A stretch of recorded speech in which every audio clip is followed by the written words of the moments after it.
거위의 꿈이라고 하는 아주 좋은 그 노래가 있습니다. 아마 여러분들 다 들어보셨으리라 생각합니다. 제가 처음 그 노래를 들었을 때 그 가사가 참 제 마음에 와닿았습니다. 그 가사가 이렇게 시작됩니다. 난 꿈이 있었죠. 버려지고 찢겨 남루하여도 내 가슴 깊숙이 보물같이 간직했던 꿈.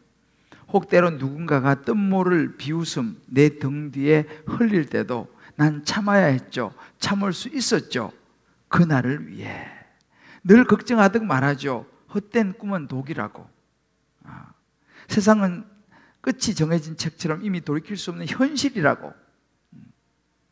그래요. 난 꿈이 있어요. 그 꿈을 믿어요. 나를 지켜봐요. 저 차갑게 서 있는 운명이란 벽 앞에 당당히 마주칠 수 있어요. 언젠가 나 그 벽을 넘고서 저 하늘을 높이 나를 수 있어요. 이 무거운 세상도 나를 묶을 수는 없죠. 내 삶의 끝에서 나 웃을 그날을 함께해요. 이 가사가 참 제 마음에 와닿았습니다. 그래서 제가 한번 찾아봤어요. 도대체 이렇게 멋진 가사를 쓴 사람이 누군가 서치를 해보니까 이적이라고 하는 그 가수가 이 가사를 썼습니다. 원래 여러분 거위는요 야생 기러기를 사람들이 잡아다가 집에서 기르면서 이게 이제 기러기가 날지 못하면서 이게 거위가 됐다고 합니다. 그래서 이 가사를 쓰면서 날고 싶은 거위의 꿈, 마치 자신의 마음 같아서 자기는 정말 훨씬 좋은 가수가 되고 싶은데 그런 생각하면서 가사를 썼다고 했습니다. 참 그 이야기를 들으면서 많은 생각을 할 수 있었어요. 어찌 보면 바로 그런 꿈에 취급을 받는 한 인물이 나옵니다. 바로 요셉입니다. 요셉은요 12아들 중에 11번째로 태어났습니다. 거의 막내죠. 위로 형이 10명 있는 거예요.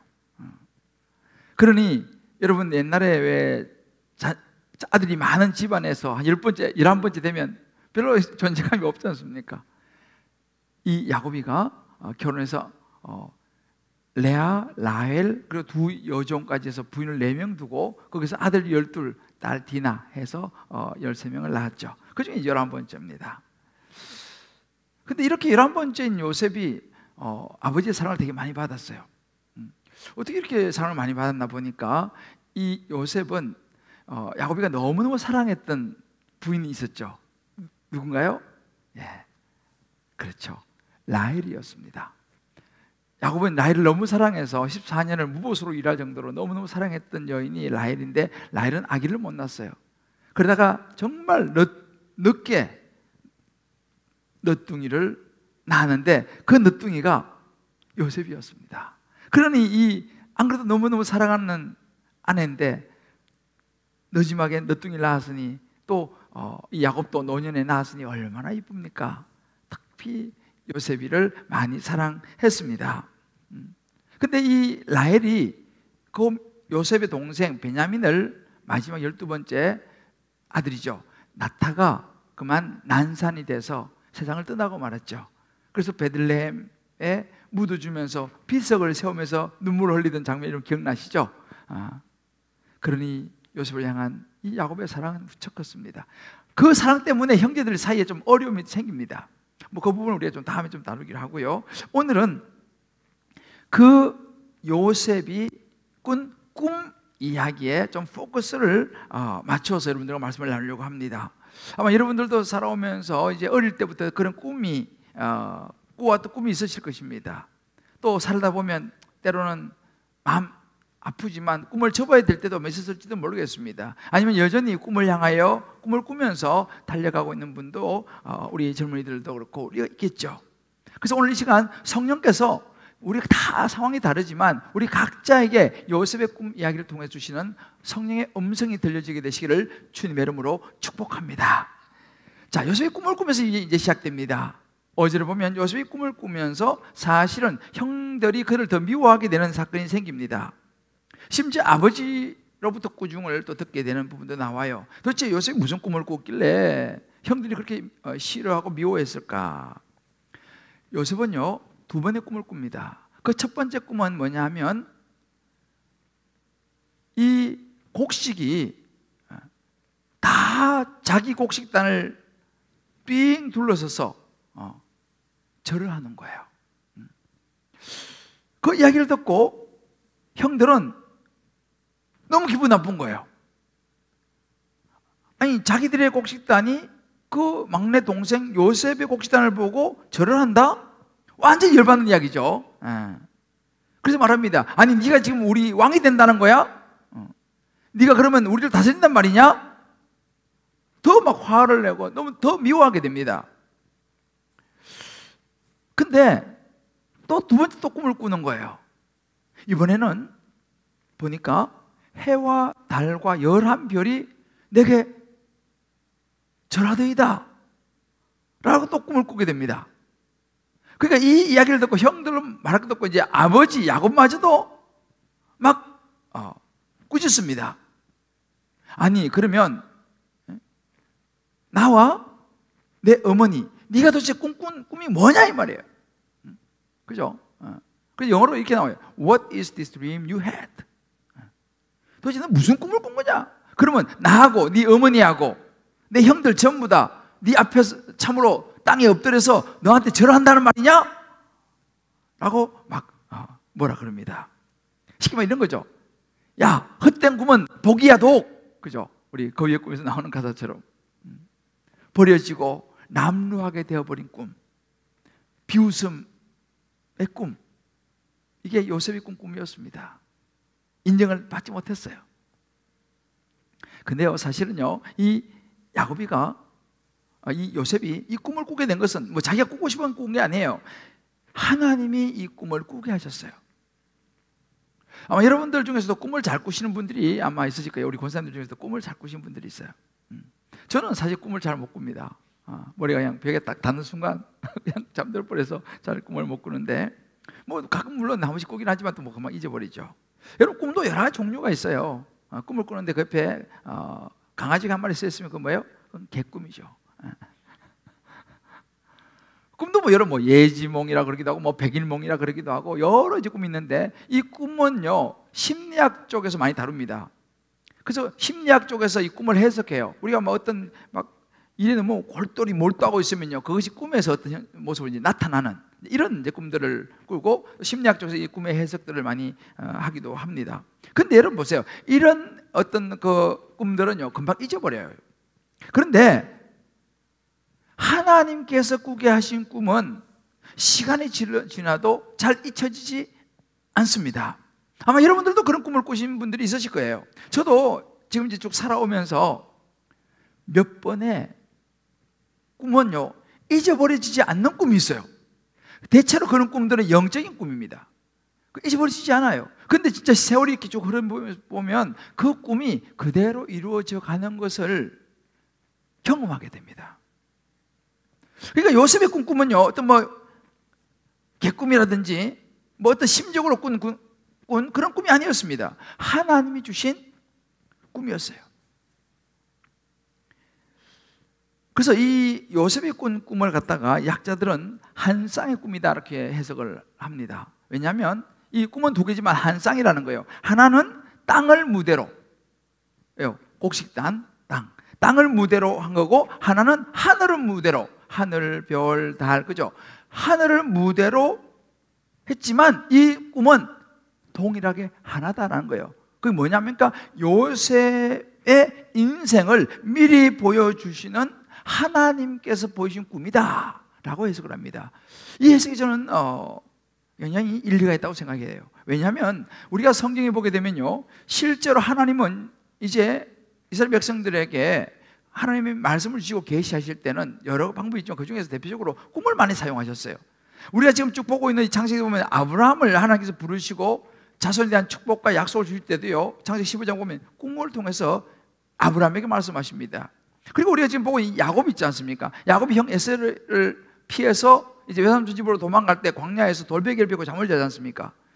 첫 번 광야에서 돌베개를 베고 잠을 잘 때에 그때 꿈을 꾸는 그 꿈에 본 적 사다리가 오르락내리락 하면서 천사를 만나게 되고 하나님의 약속을 받게 되죠.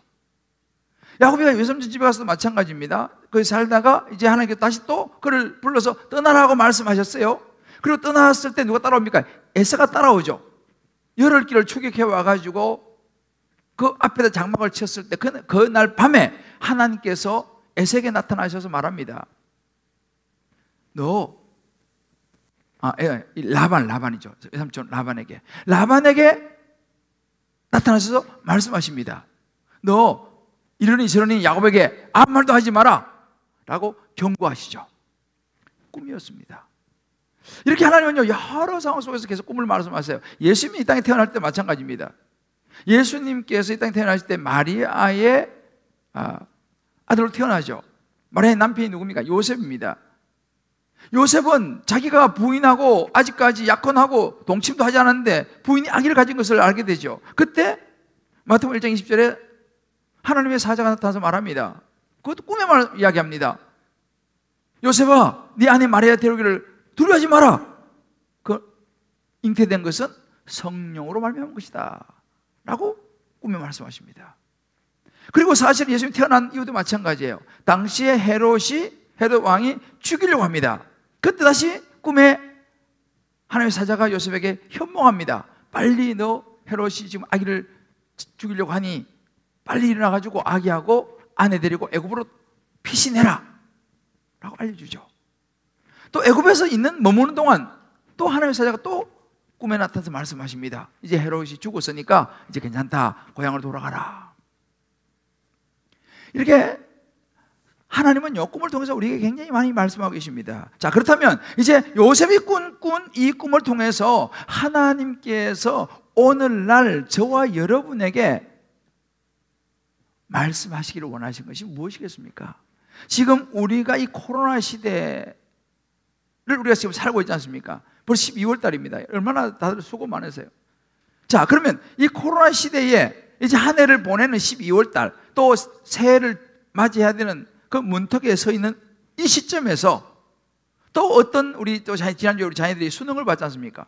이제 수능을 보고 또 여러 가지 진로와 여러 가지 준비하는 이 시점에서 또 어떤 분들은 이제 한 해가 지나면서 이 직장을 이직을 해야 되나 뭐 등등의 여러 가지 직장의 여러 가지 이런 일들을 놓고 아무튼 각자의 이런저런 상황 속에서 이 요셉의 꿈을 통해서 하나님이 저와 여러분 한 분 한 분에게 주시고자 하시는 메시지는 무엇이겠습니까? 오늘 이 말씀 가운데서 이 메시지를 잘 붙잡고 돌아갈 수 있게 되기를 주의 이름으로 축복합니다. 자, 그러면 이 요셉의 꿈이 주는 삶의 의미가 무엇일까요? 그 첫 번째로 우리가 볼 수 있는 것이 뭐냐면 요셉이 꾼 꿈이 요셉에게서 나온 꿈인가 아니면 하나님이 보여주신 꿈인가 라는 것입니다. 여러분, 사람은요 누구나 일반적으로 꿈을 꿉니다.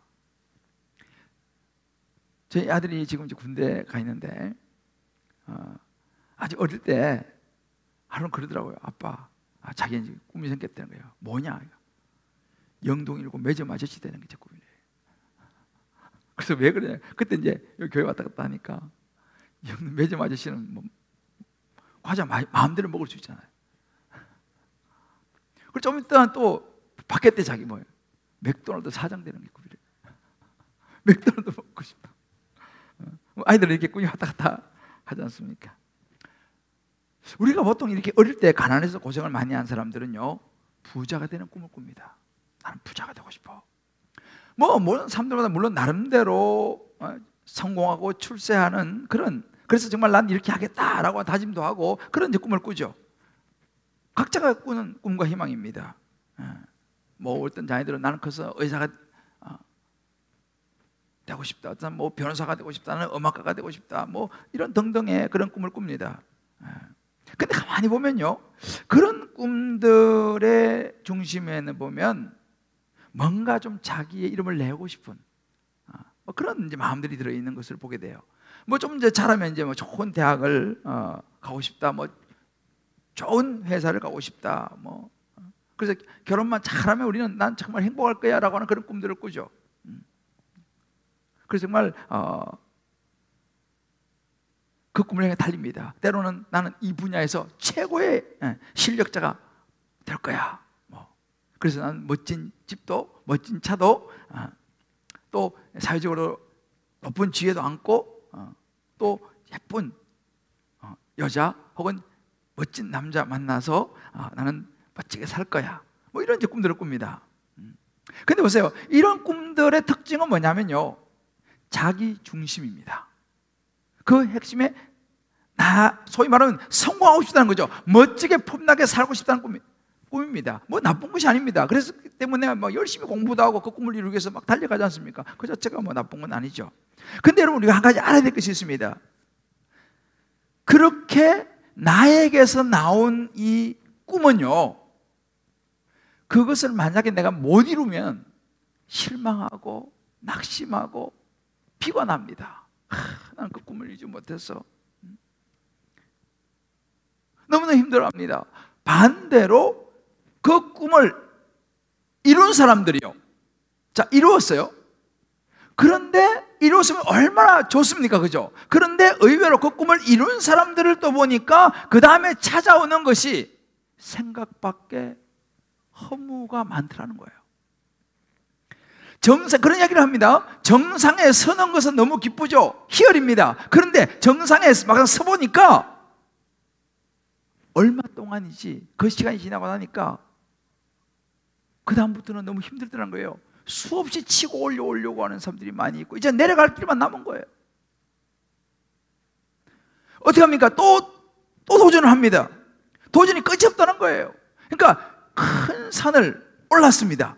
야, 드디어 내가 이 산을 정복했다 라고 보니까 더 높은 산이 있거든요. 또 정복합니다. 또 다른 산이 있더라는 거예요. 결국은 이런 꿈들은요, 만족이 없더라는 거예요. 끝이 없더라는 거예요. 그래서 또 다른 봉우리를 향하여 가다가 이런저런 일을 만나고 때론 사고를 만나기도 하고, 그래서 마지막에 하는 말은 인생은 공수래 공수거야 라고 하는 것을 깨닫게 되는 인생. 여러분, 휘트니 휴스턴이라고 하는 유명한 팝계의 전설, 폭발적인 가창력 디바라고 불리는 이 가수입니다. 모든 가수들의 꿈꾸는 가수예요. 우리에게는 이 보디가드라고 하는 이 영화로 잘 알려져 있죠. 근데 몇 년 전에 이 휘트니 휴스턴이 죽었다고 하는 소식이 갑작스레 들려와서 전 세계 사람들이 아주 충격받았습니다. 이 휘트니 휴스턴은요, 엄마가 누구냐면요, 엄마가 그 가스펠 가수였습니다. 그래서 엄마를 따라 어릴 때 교회를 간 거예요. 그래서 교회에서 이제 주일학교에서 노래 부르고 찬양 부르다가 거기서 이 재능이 발견이 되면서 이제 뜨기 시작했던 이 아이가 휘트니 휴스턴이었습니다. 그는 세계적인 성공을 이루었습니다. 말씀드린 것처럼 모든 가수가 되고 싶은 꿈의 자리에 섰던 가수였습니다. 모든 사람이 너무너무 부러워했죠. 자기 꿈을 완전히 이루었습니다. 대성공을 이루었지만 그의 삶은 그렇게 행복해 보이지는 않았습니다. 갑자기 그의 죽음 앞에서 우리가 알게 된 게 뭡니까? 마약 중독이라고 하는 것으로 무너져 버렸더라는 것입니다. 교회를 다녀도 그렇습니다. 교회를 다녀도 이렇게 무너질 수도 있다는 거예요. 왜? 어느 순간 그 꿈이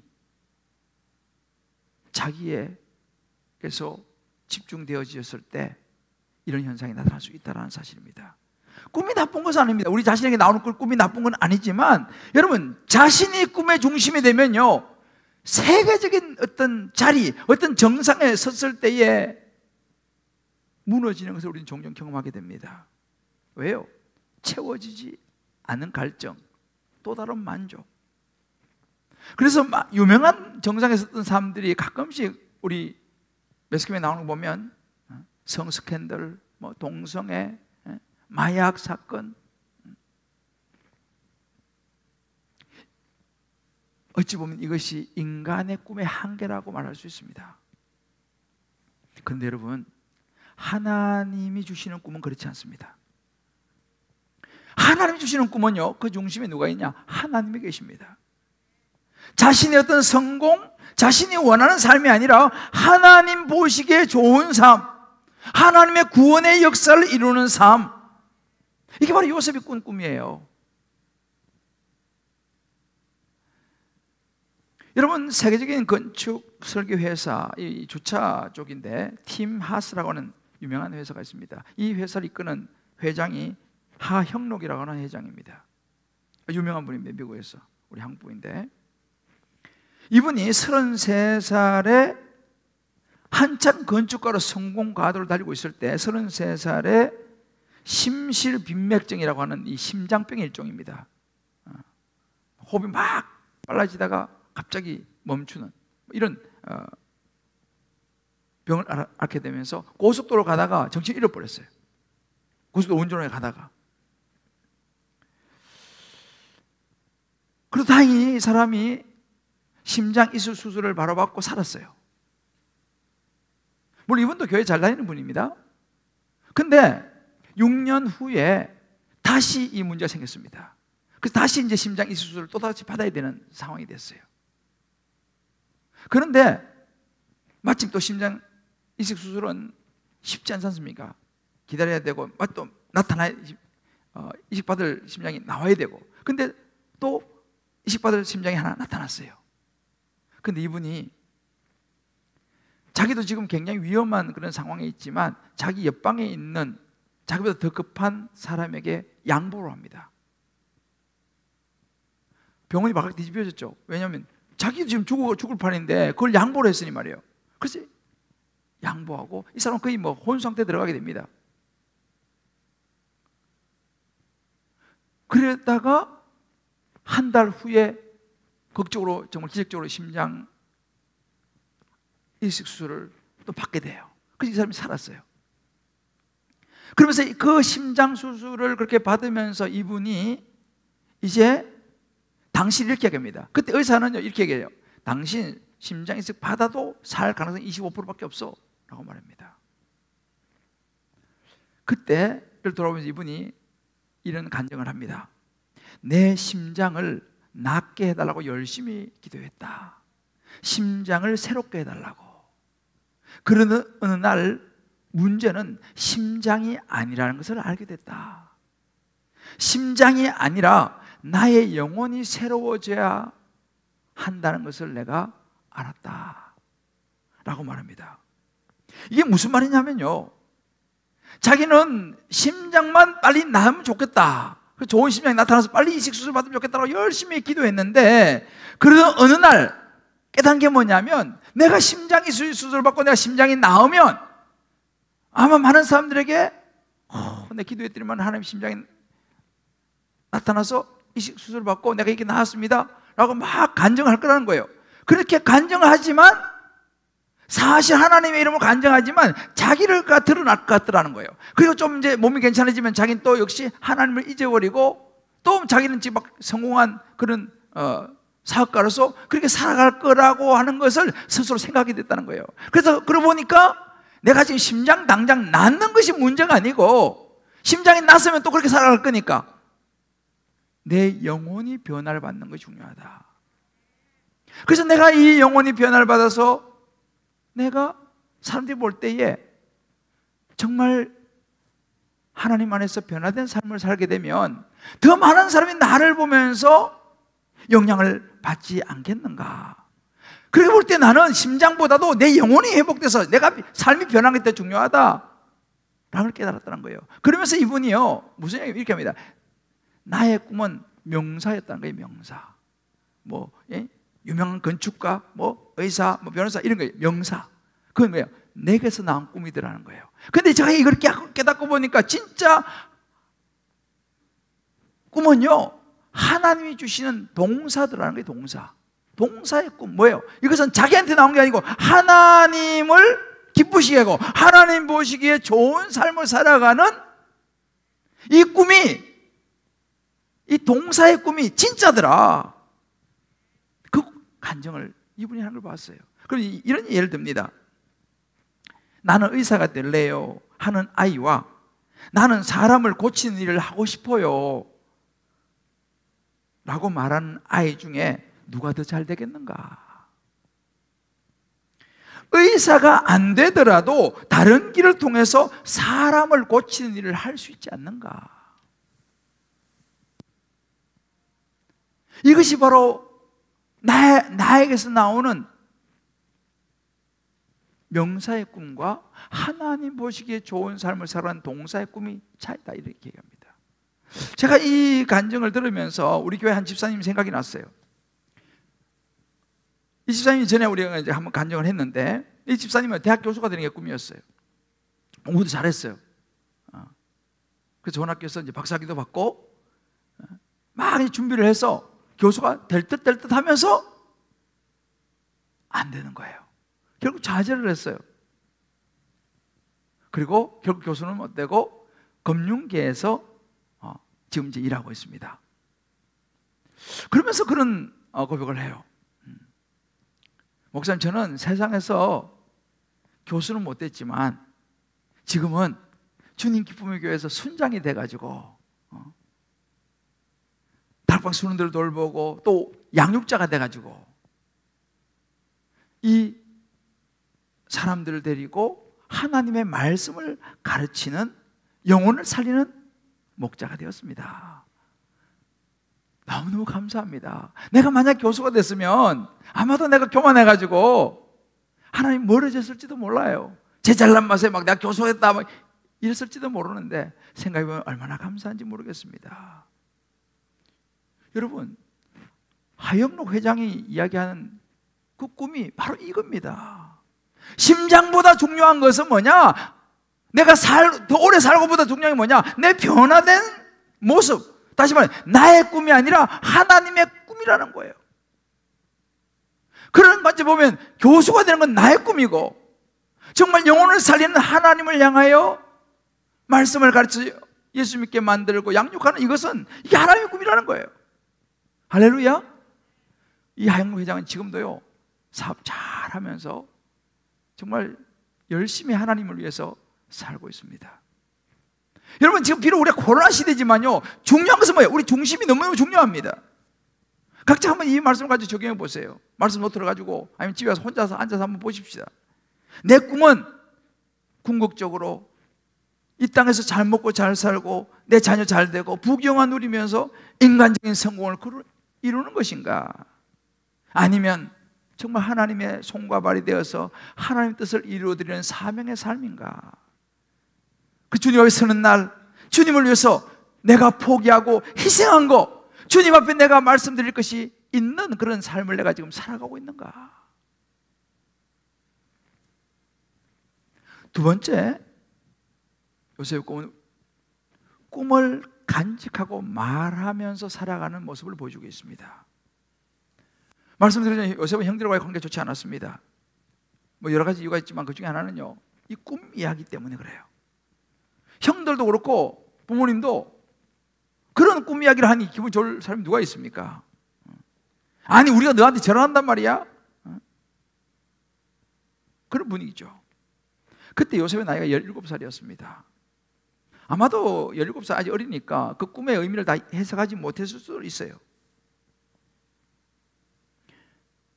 근데 우리 한번 생각해보면요, 이 요셉이 그 꿈 이야기를 하고 형들은 너무너무 싫어했지만 그 꿈 이야기를 듣고 그 아버지 야곱은요, 물론 꾸짖기도 하지만 11절에 보게 되면 다르게 생각하는 장면이 나와요. 형들은 시기하되 그의 아버지 야곱이죠, 그의 아버지는 그 말을 마음에 간직하여 두었더라. 요셉이 꾼 꿈 이야기를 마음에 간직하여 두었더라. 왜 그럴까요? 야곱이는 오랜 삶을 통해서 자기도 그런 꿈을 꾸었잖아요. 하나님 주시는 꿈을 꾼 적이 있었어요. 그 하나님을 경험했지 않습니까? 야곱이 그 광야에서 돌베개 베고 자면서 하나님 주신 꿈들을 경험했고 그것이 이루어진 것을 자기가 보았지 않습니까? 그래서 그 이야기를 들으면서도 기분은 좀 안 좋죠. 그러나 이 하나님께서 요셉의 인생에 개입하시는구나, 하나님이 요셉을 통해서 뭔가를 하시려고 하는구나 라고 하는 것을 야곱은 이미 생각하고 있는 모습입니다. 그런데 이 요셉이 꾼 꿈의 특징이 뭐냐면요, 말하지 않고는 못 견디는 거예요. 이게 특징이에요. 이 요셉이 그런 똑똑한 친구냐, 철이 없고 너무 어리석은 친구냐, 여기에 대해 의견이 좀 달라요. 그런데 보세요, 요셉이 나중에 총리가 되지 않습니까? 그리고 보면 어떤 학자는 말합니다. 요셉은 굉장히 똑똑했다는 걸 어릴 때부터. 난 일리가 있다고 생각해요. 또 한편으로는 또 어리숙했다. 왜냐면요, 그 꿈 이야기 한번 해가 형들이 막 싫어하고 하면은 그 다음에는 또 두 번째 꿈에는 가만히 입 닫고 가만히 있어야 하잖아요. 그죠? 그 말 했다 더 미우면 더 받을 거 기본적으로 상적으로 알 수 있지 않습니까? 그럼 입을 닫는 것이 그게 똑똑한 사람이죠. 그러면 이 요셉이가 어리석었냐? 그런데요, 사실은 요셉이가 그 생각을 못했던 것이 아니라 그 말을 하지 않고는 견딜 수 없었던 그 무엇이 있었다는 거예요. 오늘 5절에 보면요, 요셉이 꿈을 꾸고 해서 이 꿈이라고 하는 이 단어는요, 히브리어로 할렘이라고 하는 단어입니다. 이 할렘의 의미는 회복하다, 세우다 이런 의미예요. 요셉은 이 꿈을 꾸고 이 꿈을 다 이해하지 못하겠지만 이 꿈은 형들에게, 우리 부모님에게 도움이 되는 꿈이다, 우리 가정을 회복시키고 세우는 꿈이다라고 하는 이 꿈이 좋은 의미라고 하는 것을 생각을 했던 것 같습니다. 하나님이 주신 꿈이라는 걸 생각을 했던 것 같아요. 그러니까 이것을 내가 말해야 한다는 거죠. 왜? 너무너무 좋은 거니까. 이건 지금 너무너무 좋은 거니까. 하나님 주셔서 지금 뭔지는 모르지만 이건 이제 좋은 꿈이라는 거예요. 나중에 이제 20년 후에 이게 나타납니다. 이게 진짜 좋은 꿈이었다는 것이. 지금은 모르죠. 근데 이 요셉이는 그 생각을 하는 거예요. 그런 영적인 생각을 합니다. 그런데 문제는 뭐냐? 그런 영적인 생각을 하지 못하는 형들은 이것이 너무 싫은 거예요. 너무 미운 거예요. 듣기 싫은 거예요. 근데 이 요셉은요, 그 말을 하지 않으면 안 되는 거예요. 왜요? 너무너무 좋은 거라는 거. 여러분, 이것이 우리에게 어떤 적용될 수 있겠습니까? 여러분, 우리도 있잖아요. 좋은 일을 만나면요, 말을 하고 싶어서 견딜 수가 없습니다. 우리가 예수를 믿지 않습니까? 예수를 믿고 나면요, 죄로 인해서 지옥 갈 우리가 예수 믿고 예수님이 우리를 십자가에 죽으시고 부활하심으로 말미암아 우리가 생명 얻고 영원한 천국을 가게 됐다, 이 사실을 제대로 깨달으면요, 이게 복음이지 않습니까? 이것을 막 말하고 싶은 거예요. 주변에 막 가만히 예수 모르는 사람이 있으면 말하고 싶어요. 왜? 나도 지옥 가잖아요. 그럼 빨리 너 예수 믿고 너 교회 와 예수 믿고 너도 천국 가야지 라고 막 말하고 싶은 거예요. 이게 사실 정상입니다. 정말로 이 복음을 깨달으면 이렇게 돼요. 제가 최근에 훈련하면서 그 간증을 들었어요. 우리 교회 다니신 지 8년 되셨대요.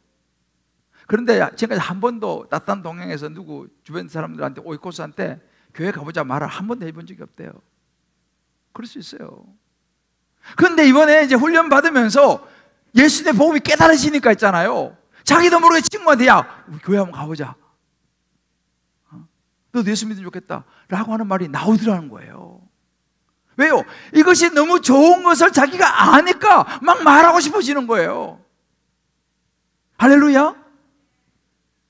근데 이렇게 말하면 사람들이 좋아할까요? 싫어할까요? 세상 사람들은 이런 말하면 싫어해요. 무슨 황당무계한 소리야. 예수가 누구야? 뭐 천국 지옥이 어디 있어? 너 요즘 이상해진 것 같아?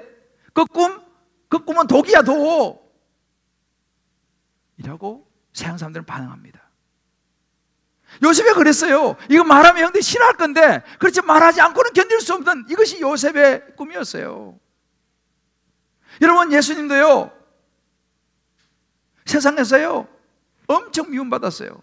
왜요? 그 마음에 가지고 있었던 하나님의 꿈을 이야기했거든요.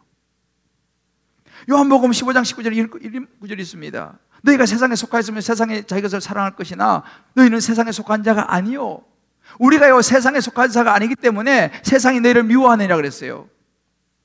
요한일서 3장 13절에 보면 이렇게 말합니다. 형제들아, 세상이 너희를 미워해도 이상히 여기지 말라 그럽니다. 왜요? 요셉이가 꿈 이야기를 하면 좋은 거지만 꿈 이야기하면 형들이 너무 싫어하고 미워하는 거예요. 우리가 예수님 이야기하면요 너무너무 좋은 건데 세상 사람들이 다 미워하고 싫어해요. 그런 말 하지 마라 그래요. 직장에서도 뭐 교회 가자, 뭐 예수, 저리 집에 가자고, 기분 나쁘다고 막 그래요. 여러분, 그 이상하게 생각하지 마세요. 예수님도 그렇게 미움 받았어요.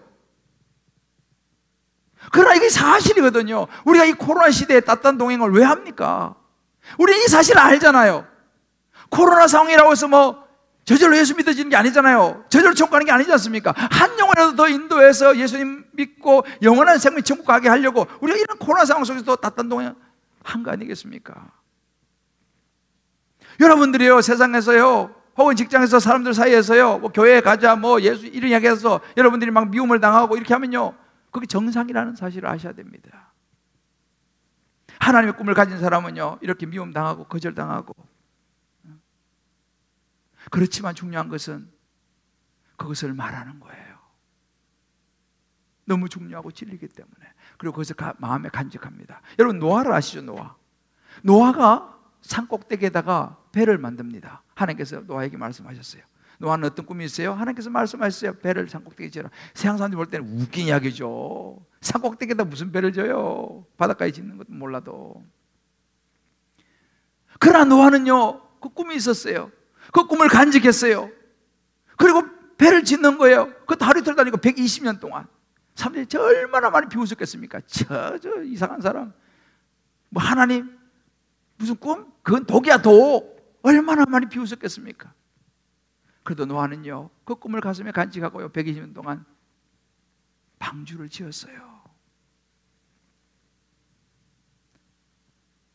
저와 여러분의 삶 속에 주님 주신 이 꿈이 때로는 세상 사람들이 무슨 이야기를 할지라도 노아처럼, 요셉처럼 이 꿈을, 이 예수님을 가슴에 꼭 간직하고 살아갈 수 있게 되기를 주의 이름으로 축복합니다.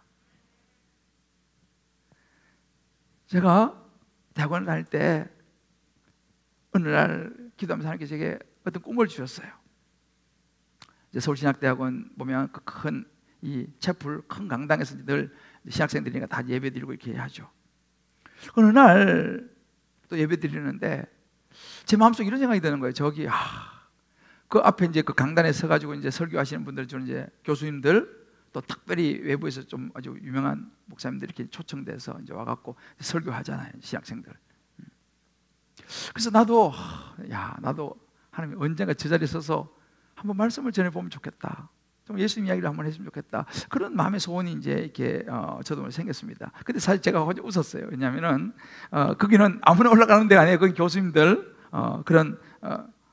돼야지 거기서 설교하는 그런 이제 기회가 되니까. 근데 그 당시 저는요, 뭐 교수는 꿈도 못 꾸던 시절이었어요.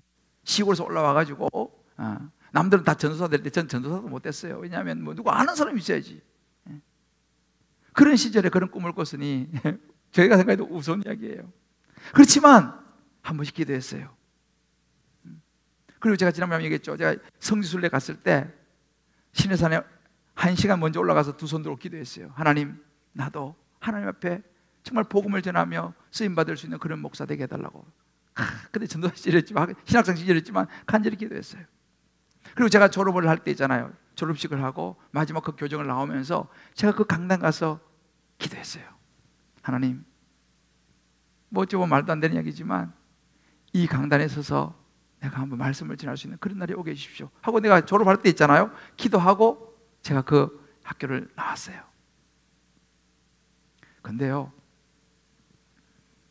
여러분 놀라지 마세요. 정확히 15년 후에, 정확히 15년 후 2009년도 제가 한국교구에서 개척하고 15년 후 2월 달에 제가 그 자리에 서서, 그때는 건물이 새로 더 크게 강당이 새로 지어졌어요. 그 자리에 서서 전 우리 신학대학원생들을 상대로 3일 동안 집회를 하게 됐어요. 충계 이 말씀 사경에 뭐 이런 식으로 해가지고 강사로 제가 초빙을 받아가지고 오전 오후로 해서 하루에 2번씩 3일 동안 사랑하는 성도 여러분, 하나님이 주신 꿈을 마음에 간직하시길 바랍니다. 사람들은 우리를 비웃을지 몰라요. 에휴, 뭐 예수 믿는 게 뭐야? 독이야 독? 이라고 말할지도 몰라요. 네가 그렇게 된다고? 택도 없다. 그렇지 않습니다. 하나님의 사람은 그 꿈을 마음에 간직하고 그 꿈을 말하며 살아가는 줄을 믿습니다.